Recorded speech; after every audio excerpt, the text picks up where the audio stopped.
necessarily think that it differs by gender. I do think there's an expectation that it should be different by gender. When I think about leadership traits, it's a combination of two things. It's the style that you're born with, and it's also the styles that you grow with different experiences in life. Leadership traits are like calluses of life. They come to you with experience and with sacrifice and with responsibility.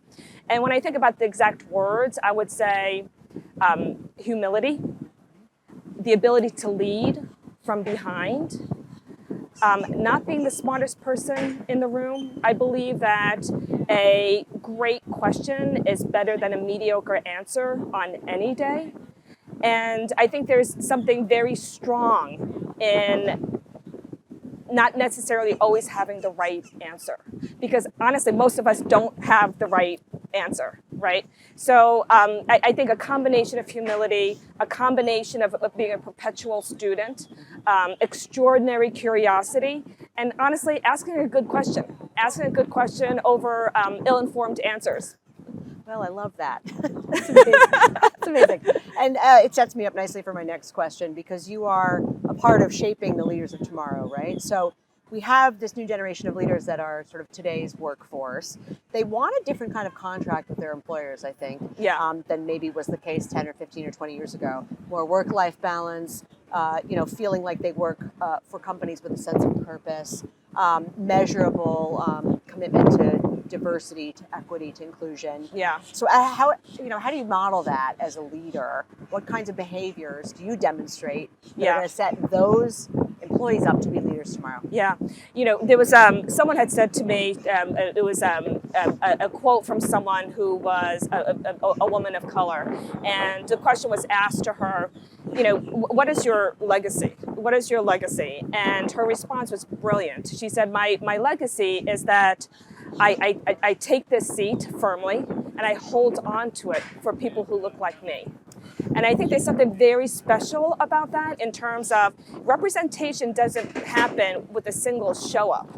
It happens with sustainable opportunities that you give to the next generation. And when I think about casting for a new business pitch, for a project, for a client brief sprint, we are very, very intentional about representation, but consistent representation. It's not just one-off opportunities. We have to, consistency, I think, is another characteristic of leadership. We have to be really consistent in how we show up and how we show up for all of our key stakeholders, whether they are our employees, whether they are our clients, whether it's your own family. So I think representation is super important, but consistency in representation is even more important. Yeah, it's not a one and done. Yes, yes. It's a meaningful commitment. And we could fall into those trappings easily because there's checking of boxes. Totally. That is the risk, right? Yes. Always, that it's a box checking exercise. Yes, that's right. Totally. So this is an interesting one. Thinking about where you are today and the leadership role that you hold, what advice would you give to your younger self? To my younger self, first, I probably wouldn't take myself as seriously. When I was younger, growing up in this industry, and I've been, a student of agency and advertising life for the majority of my career, I always wanted to impress. And that was a tremendous burden that I carried. And it was all self-inflicted to a certain degree as well. And this is a fun industry. And this notion of impressions or this notion of climbs has been historically this kind of south to north ladder. And there is opportunity and flexibility, especially when you're younger, when those barriers to getting to C-suites are a lot lower, right? Because there's just so much opportunity in front of you.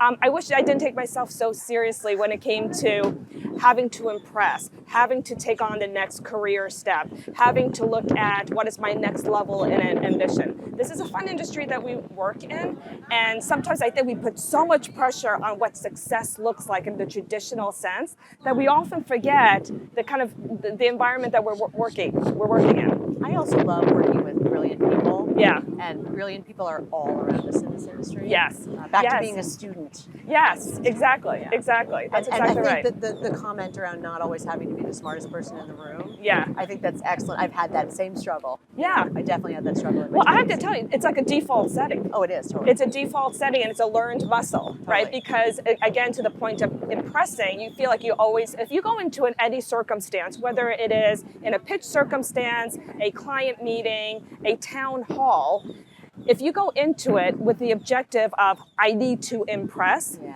you actually kind of don't live in the moment. You don't live in the moment where you can ingest different points of view and perspective because you're so specific on I need to impress. It is so And if true. you let go of that, that's a tremendous burden that we put on ourselves. It's amazing the perspectives that you could take in.